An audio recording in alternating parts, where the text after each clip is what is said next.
আসসালামু আলাইকুম। এটা বরিশাল গির্জা মহল্লা নগরের অন্যতম ব্যস্ত একটা জায়গা।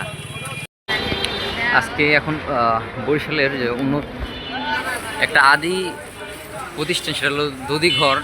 এখানে উন্নত মানের দধি, ছানার মাখন, ঘি ইত্যাদি পাওয়া যায়। বরিশালের ঐতিহ্যবাহী একটা খাবারের জায়গা। এটা অনেক পুরনো, যার ফলে এটার স্ট্রাকচার পরিবর্তন করা হয় নাই।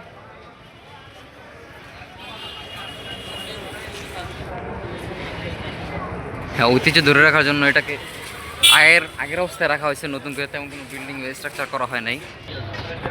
একদম পুরনো যে একটা পরিবেশ, আগের সময় মানুষ দোকানে যেভাবে পরিবেশন করতো ওরকম একটা পরিবেশ। আসসালামু আলাইকুম, কেমন আছেন? হ্যাঁ আছি আলহামদুলিল্লাহ ভালো। উনি পরিবেশন করতেছে ছানা, তাই না? এটা ছানা, দধি, আরও অনেক আইটেম আছে এখানে।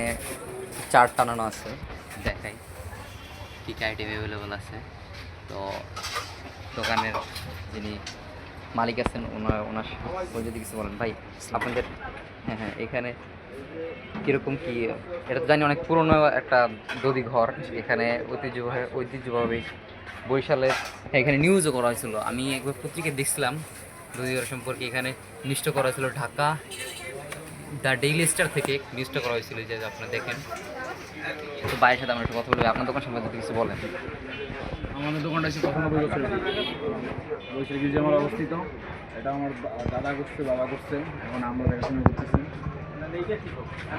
ভাই বলতেছিল যে এটা তার দাদার আমল থেকে একদম শুরু হয়েছে, ওই ধারা অনুযায়ী সে তারা করে যাচ্ছে। এখানে তারা ঘরোয়াভাবে এগুলো তৈরি করে। এগুলো দধি, ভিতরে যদি আপনাদেরকে দেখাই কীভাবে তৈরি করা হয়। আসসালামু আলাইকুম, ভালো আছেন না? আলহামদুলিল্লাহ। একটা ভিডিও বানিয়ে দিচ্ছে দোকান নিয়ে, হ্যাঁ, তাই করেন। এখানে আমার বড় ভাই ওস্তাদ। ভালো আছেন না? আসসালামু আলাইকুম। না এখানে একদম মানুষের চোখের সামনেই সব কিছু তৈরি করা হয়, যার ফলে খুবই বিশ্বস্ত এবং অনেক বরিশালে বিখ্যাত। এটা বরিশালের মতো যারা আসে ঘুরতে অথবা যে কোনো কাজে, তারা এখান থেকে খাবার টেস্ট করে যায়। এটা কি বানাইতেছেন আঙ্কেল? দধি হবে না? আপনার যদি দেখাই, আর ওই চুলাতে ওইটা এখানেও এটা কি তৈরি হইতেছে? এটা টক দধি না?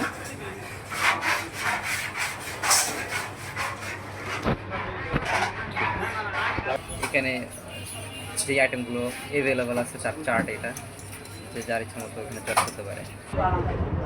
এটা মিক্সচার, 70 টাকার যে মিক্সচার এখানে ইউজ করা হয়েছে।